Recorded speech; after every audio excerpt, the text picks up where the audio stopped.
अस्सलामु अलैकुम वरहमतुल्लाहि वबरकातुहू।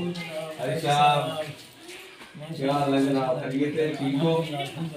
माशाअल्लाह, बहुत बहुत मुबारक जी उम्र शरीफ दियां। अल्लाह ताला तुहानू नसीब बरकत दे जी।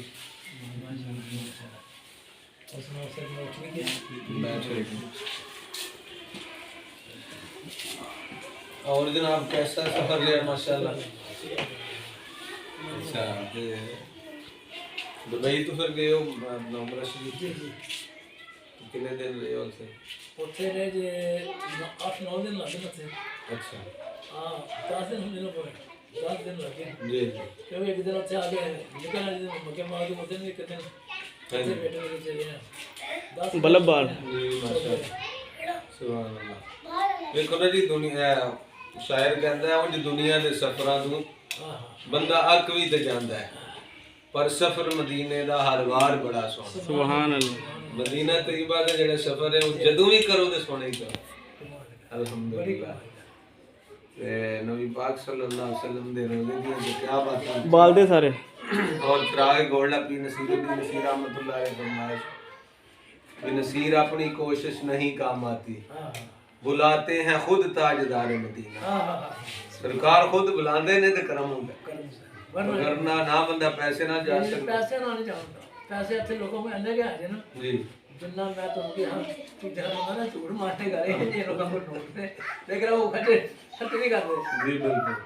उन्हें ऐसे अभी मतलब कि ला के तो की करना है वो बड़े काम है, बस वो बुलावा नहीं ना होता असल जो तो बुलावा नहीं। हाँ, सरकार ने बुलाना है तो फिर अप्रूवल मिलनी तो काम जज बरल। चलो जी, अल्लाह ताला ਤੁਹਾਡਾ ਇਸ सफर मुबारक करे ते कबूल करे ते सानू भी अल्लाह तौफीक दे।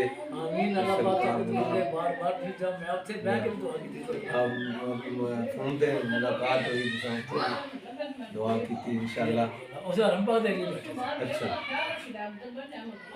इस प्रकार से हरम शरीफ से जो जी जी हरम पाक देगी ये यानी कि हरम पाक जो है ना बहुत सारा बड़ा एरिया है जी जी लेकिन जेडी है ना मतलब कि एक ना मुकर्रर की थी जी वो इन्होंने सिर्फ ये फिलहाल होटलों का उन्होंने ऐलान किया सही भाई असां जब जरूरत तो टास ने ठीक है बिल्कुल वो तो होना दी जी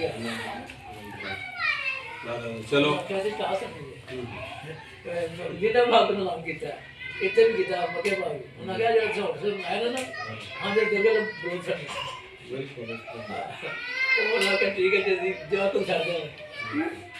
चलो अल्लाह ताला खैर फरमाए। जज़ाकल्लाह जी, माशाअल्लाह।